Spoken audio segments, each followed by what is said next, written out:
하늘나라는 어린이의 나라라고 찬양하였습니다. 어린이가 되고 싶으시죠? 네.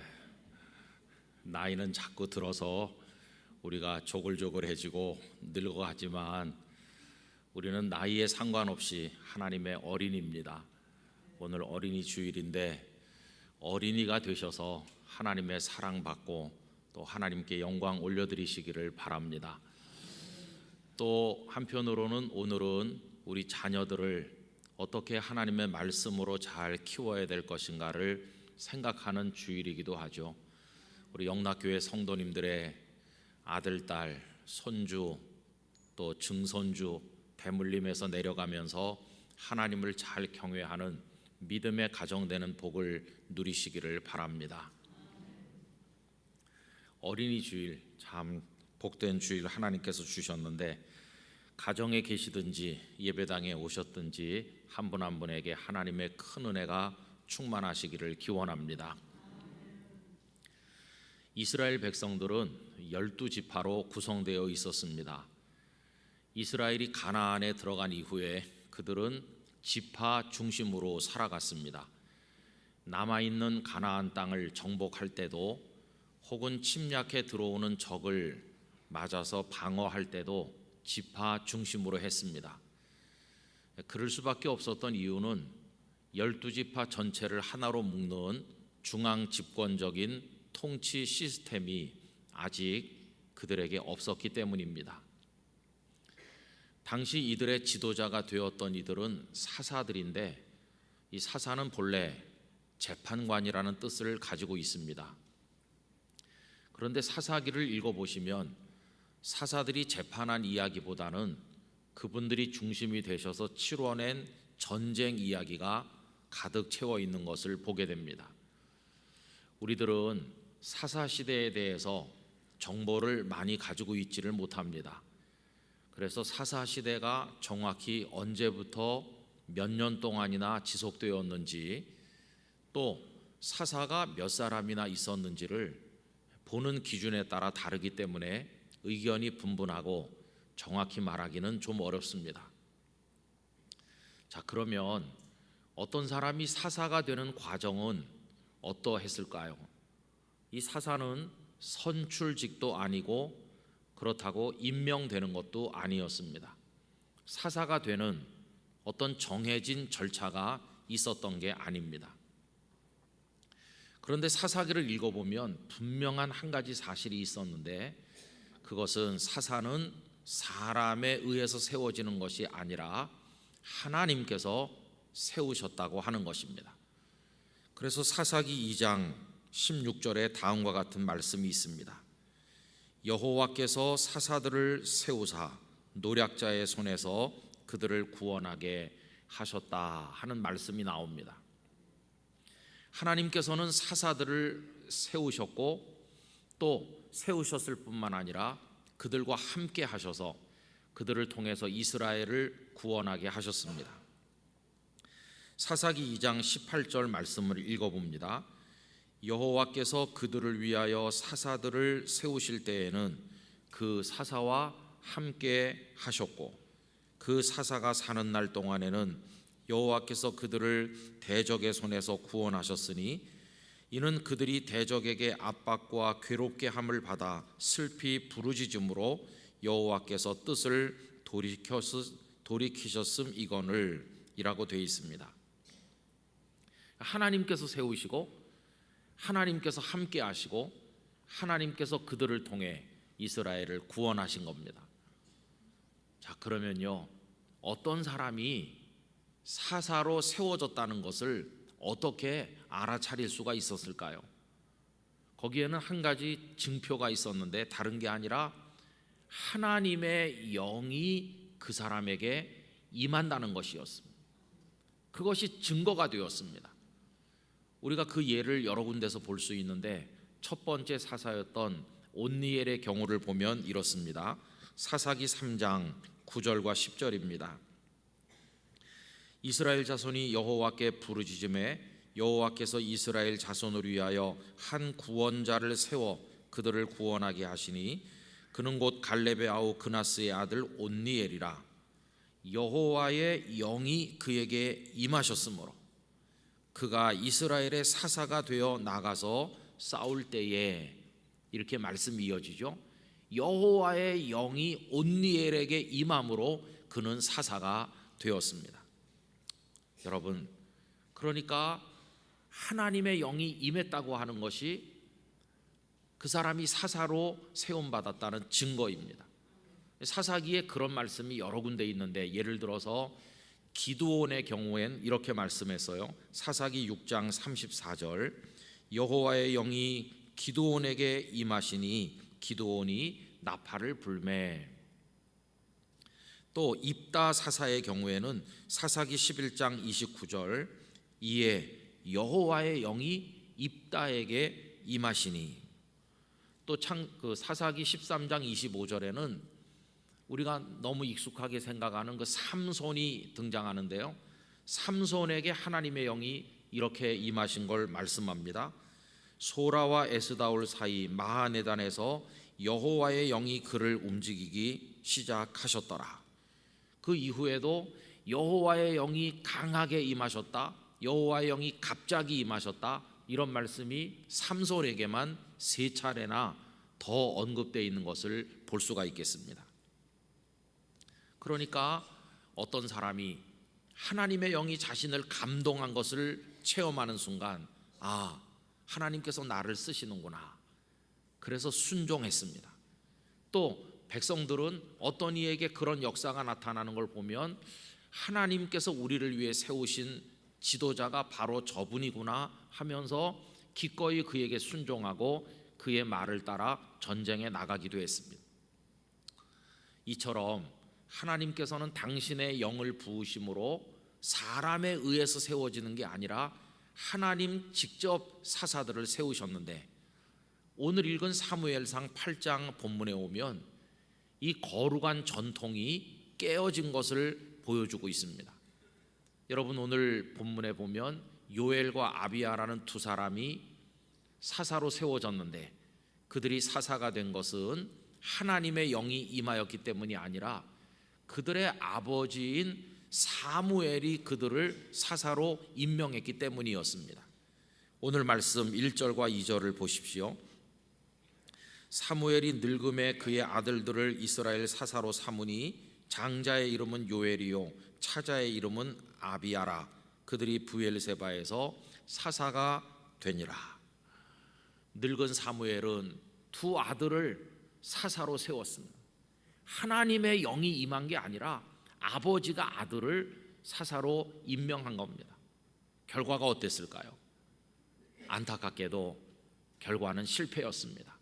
이 아들들은 아버지와 달랐고 뇌물을 받고 판결을 굽게 했고 백성들에게 불신임당했고 결국은 그 자리에서 밀려나고 왕 제도가 등장하게 되는 그런 계기를 그들이 만들게 됩니다.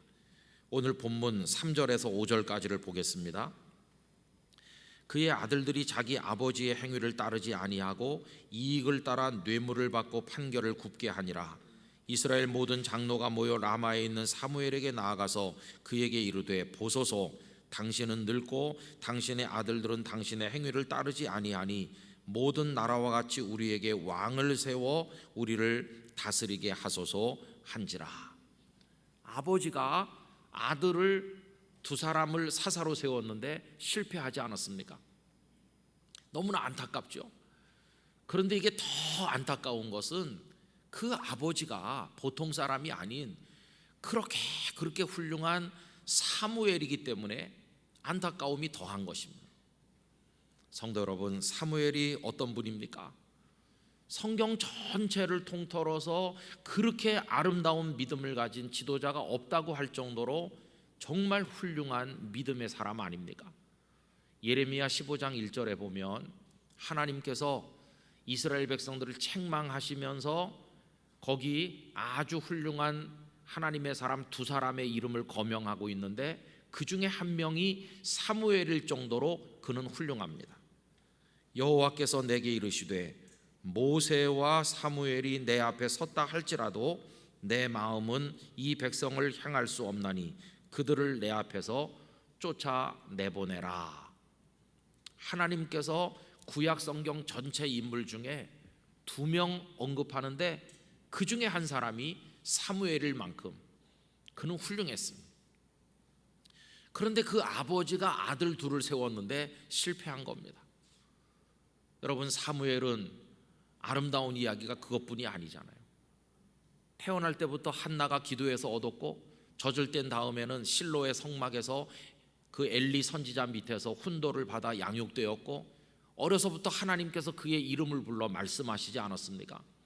그리고 하나님이 함께 하셨고 말씀으로 늘 그에게 임하셨습니다. 이런 아름다운 사무엘의 모습이 사무엘상 3장 19절 이하에 나옵니다. 사무엘이 자라매 여호와께서 그와 함께 계셔서 그의 말이 하나도 땅에 떨어지지 않게 하시니 단에서부터 브엘세바까지의 온 이스라엘이 사무엘은 여호와의 선지자로 세우심을 입은 줄을 알았더라. 여호와께서 실로에서 다시 나타나시되 여호와께서 실로에서 여호와의 말씀으로 사무엘에게 자기를 나타내시니라. 그뿐이 아니죠. 엘리 제사장이 죽은 이후에 모든 백성들을 미스바로 수집했고 하나님 앞에 회개하는 집회를 열고 우상을 철폐함으로 신앙 개혁을 이루었을 뿐만 아니라 오랫동안 그들을 억압하던 블레셋을 물리침으로써 나라를 안전하게 지켜낸 인물, 당대 영웅, 위대한 선지자요 사사, 그가 사무엘이었습니다. 그런데 성도 여러분 보세요. 아버지가 이렇게 훌륭해도 그 2 아들을 아버지가 세웠더니 실패했다는 것입니다. 사무엘의 실수는 뭘까요? 첫째는 하나님께서 세우셔야 되는데 아버지가 아들을 세운 게 그게 실수였습니다. 여러분 한번 상상해 보세요. 그렇게 백성들에게 권위가 있고 영향력이 있고 업적이 많아서 백성들이 다 아버지같이 존경하는 사무엘이 어느 날 백성들에게 내 2 아들을 나를 이어서 사사가 되게 하겠노라 이렇게 말했을 때 감히 누가 거기 반론을 제기하겠어요? 사무엘이 워낙 훌륭하니까 백성들은 할 말이 없었을 겁니다. 당연히 2 아드님이 지도자가 되셔야 되죠. 아무 문제가 없었어요. 그래서 이 요엘과 아비야는 사사 노릇을 시작한 겁니다. 그러나 그게 실수였어요.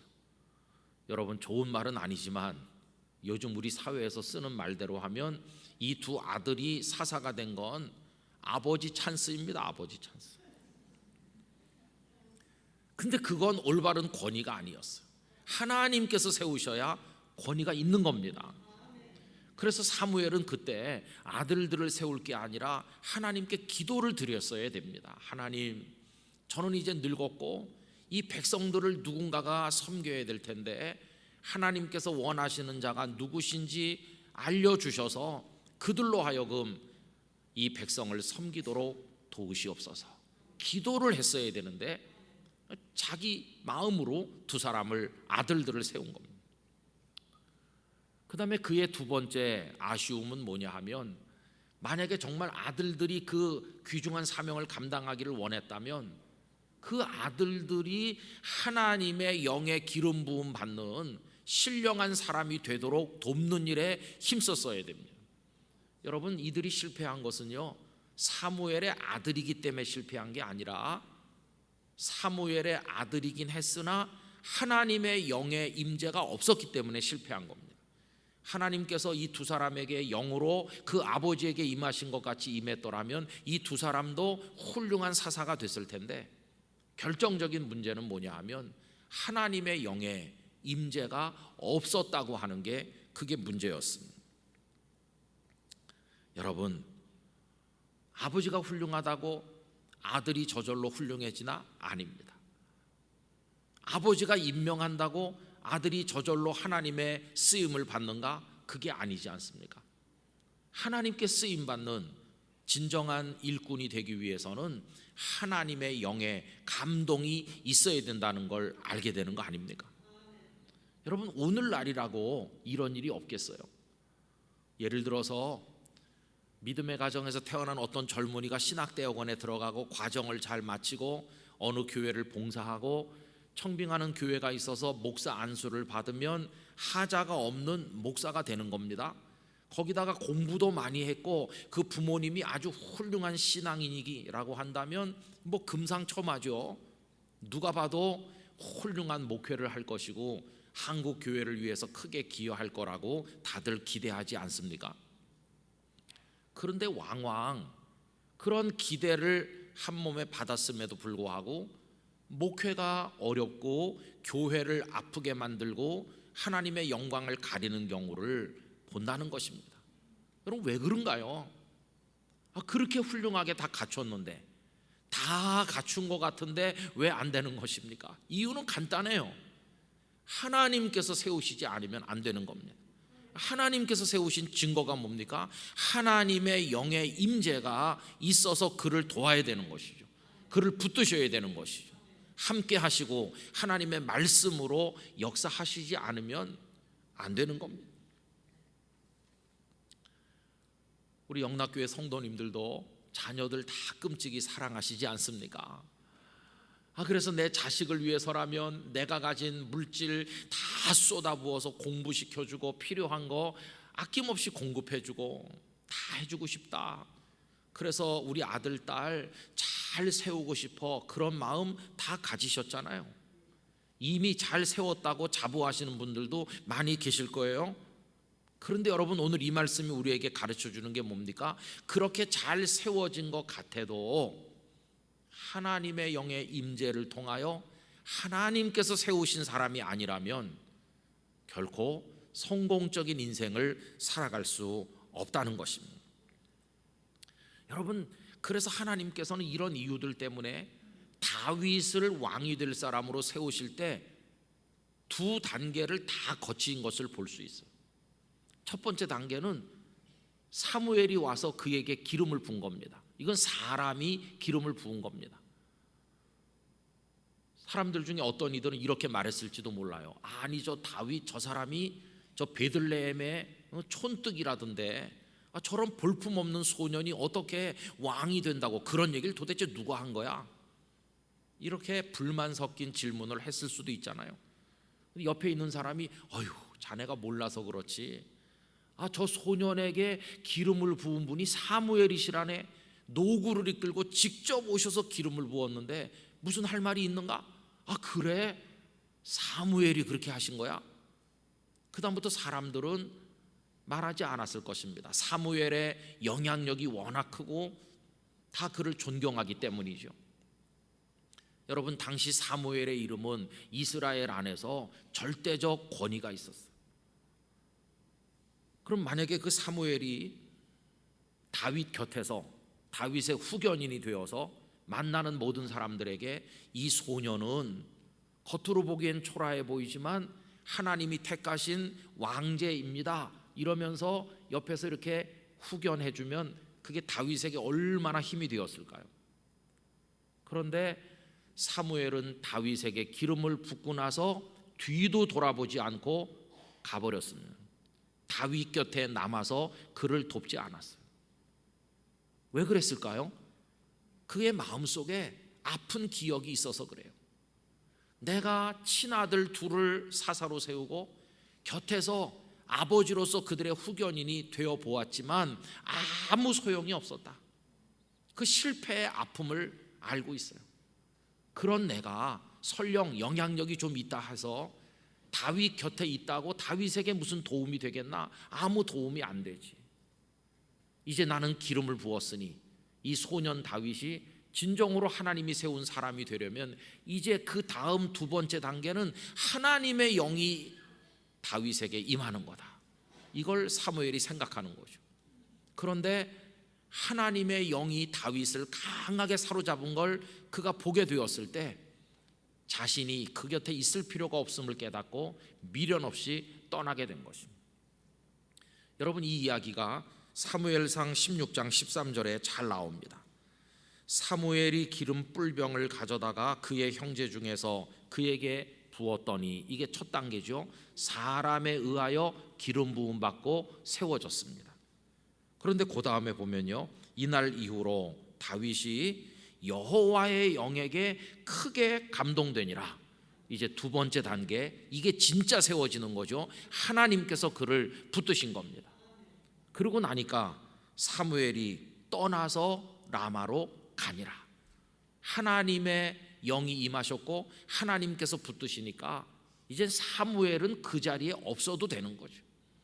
여러분, 다윗이 그 많은 난관을 극복을 하고 이스라엘의 존귀한 왕이 되게 한 거 사무엘입니까? 아닙니다. 하나님의 영이 그를 도우셨기 때문입니다. 그래서 다윗이 세워지는 과정은 하나님의 영의 임재라고 하는 그 두 번째 단계를 통과해서 이루어졌다는 것을 확인하게 되는 것이. 하나님께서 저희 가정에 4남매를 주셨는데요, 이제 다 장성했습니다. 제가 자식들을 위해서 기도를 드리는데 뭐 결혼을 위한 기도, 학업을 위한 기도, 이런 기도를 왜 안 하겠습니까마는 가장 중요한 기도는 이겁니다. 하나님, 이 자녀들에게 하나님의 임재가 있게 해주셔서 이들이 하나님 아버지를 체험하게 해주시고 하나님의 영의 이끌림을 받아서 살아갈 수 있게 하여 주시옵소서. 부모가 없어도, 누가 옆에서 도와주지 않아도 함께 하시는 하나님으로 인하여 승리하는 성도로 그들의 평생을 살아가게 하여 주시옵소서. 이런 기도를 부모로서 간절하게 드리고 있습니다. 저희 막내가 이제 기독교 대학에 가서 기숙사에 사는데 얼마 전에 이런 말을 전화로 하는 겁니다. 아빠, 내가 요새 영락교회 주일 예배에 3부 예배 드렸어요, 2부 예배 드렸어요, 잘 드린다고. 그래서 제가 물어봤어요. 아니, 거기 주일마다 학교 채플이 있지 않느냐 그랬더니 이런 얘기를 하는 거예요. 물론 학교 채플에도 가지만 뭔가 채워지지 않는 것 같아요. 그래서 영락교회 주일 예배를 그 컴퓨터 화면을 통해서 잘 드리고 있다고, 그런 얘기를 하는 거예요. 여러분, 그 얘기를 들을 때 제 마음속에 참 감사가 넘쳤습니다. 왜냐하면 이 아이가 이제 겨우 20살밖에 안 됐지만은 뭔가 마음에 채워져야 될 하나님의 은혜가 있다는 걸 알고 있는 증거 아닙니까? 뭔가 채워지지 않은 갈증을 느낄 줄 알고 있잖아요. 그래서 사모하는 마음이 있잖아요. 그래서 하나님 앞에 잘 예배함으로 하나님의 은혜가, 하나님의 영의 역사가 자기 심령을 채우기를 기다리는 마음이 이 아이에게 생기고 있구나. 그리고 그래서 영락교회 주일 예배를 간절히 드린다고 하니까 얼마나 기쁜지 몰라요. 됐어, 이제 됐어. 하나님을 사모하고 자신의 영혼이 채워지기를 기다리는 그런 갈증을 느끼고 예배한다면 하나님께서 붙드실 줄 믿습니다. 부모가 세상을 떠나도 이제는 그 속에 임하여 계시는 하나님의 영을 통해서 세상을 이기는 그리스도인이 될 것이고 사탄을 이기고 하나님의 복음을 밝히는 사람이 될 수 있는 거 아니겠습니까? 여러분, 우리도 다 마찬가지입니다. 자녀들이 어렸을 때부터 교회 한 번도 안 빠져 예배 오고요, 우리 중고등학교 시절에 학생회 임원도 하고 칭찬 많이 받고 청년대학부에서 모범생으로 잘 성장했기 때문에 아무 걱정 없다고 생각하시면 안 됩니다. 그건 부모 때문에 왔다 갔다 한 것일 수도 있잖아요. 이제는 부모 그거 상관없이 그들 속에 하나님의 영이 임해서 그들이 하나님을 만나야 되는 것이고 은혜의 맛을 봐야 되는 것이고 하나님께 인생을 맡길 수 있어야 되는 것이고 하나님의 이끌림을 받아서 살아가는 사람들이 돼야 된다는 것입니다. 어려운 일 만나면 하나님 앞에 무릎 꿇을 줄 아는 사람으로 만들어져야 되는 것이죠. 그럼 우리가 뭘 해줄 수 있습니까? 내가 하나님이 아닙니까? 우리가 할 수 있는 것은 그들에게 그런 하나님의 영의 임재가 있도록 간절히 기도해 주는 것입니다. 그리고 그런 영적 자극을 주는 것입니다. 공부 잘하는 것도 중요하고 다 중요하죠. 그러나 내 속에 하나님의 영의 임재가 있고 네가 그 하나님의 영에 붙들려 하나님의 쓰임을 받게 될 때 너는 진짜 하나님의 사람이 되는 거다. 여러분, 이걸 사랑하는 자녀들에게 잘 가르쳐 주시고 하나님께 가장 중요한 기도 제목으로 삼아서 기도하시기를 바라는 것입니다. 그게 너무너무 중요해요. 여러분, 자녀들 뿐이겠어요? 내가 비록 교회에 오래 몸담아서 목사도 되고 장로도 되고 다 됐다 이렇게 손 치더라도 내게 하나님의 영의 임재가 없으면 나는 진정으로 하나님의 사람이 아직 못된 거 아닙니까? 우리 영락교회 모든 성도들이 하나님의 영으로 기름 부음 받기를 사모하시기 바랍니다. 우리들의 가정과 우리 영락 공동체도 그래요. 이 좋은 서울 장안 한복판에 많은 시설을 가지고 성도들이 많이 모이고 훌륭하다고 하지만 그런 외적인 인간적 조건 말고 우리 교회 공동체에 하나님의 영이 임하여 있기를 원하는 것입니다. 그럴 때 우리 교회가 정말 하나님이 세우신 교회가 되고 하나님의 쓰임받는 교회가 되는 것이죠. 그래서 여러분, 이게 되면요, 인간적 조건이 부족하고 간신히 신학교 졸업하고 집안에서 아무도 안 믿고 저런 분이 어떻게 목회가 되겠어? 그래도 정말 위대한 주님의 종으로 쓰임받는 사람들이 많은 반면에 이게 안 되면 다 갖췄는데도 안 되는 것이. 그래서 오늘 우리가 이런 소원을 마음에 가지길 바랍니다. 하나님, 제 심령에도 내 사랑하는 후손들에게도 우리 가정, 우리 영락교회 이 땅에 있는 모든 거룩한 하나님의 공동체 위에 하나님의 영으로 임하여 주시고 감동하여 주시고 인도해 주시고 우리 속에 역사하여 주시옵소서.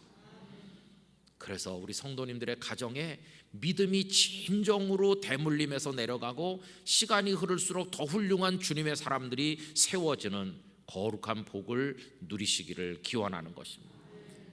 날마다 이거 위해서 기도하시기를 바라고 여러분의 기도에 하나님께서 응답해 주시기를 간절히 기원합니다. 기도하겠습니다. 아버지 하나님, 아무리 아버지가 훌륭해도 아버지에 의해서 세워졌다 하더라도 누구도 반대하지 않았다 할지라도 하나님의 영에 의해 세워지지 않으니 결과는 실패였습니다. 저희 개인이 아무리 인간적 조건이 뛰어나고 우리 자녀들을 잘 세웠어도 우리 교회가 좋은 조건을 갖추었어도 하나님의 영으로 세움받지 않으면 소용없음을 깨닫게 하시고 날마다 하나님의 보좌 앞에 엎드려 주의 영의 인도하심을 받게 하여 주시옵소서. 하나님의 사람이라 불리는 저희들이 그 하나님의 영을 따라 세상에서의 사명을 잘 감당하게 하여 주시옵소서. 예수님의 이름으로 기도하옵나이다. 아멘.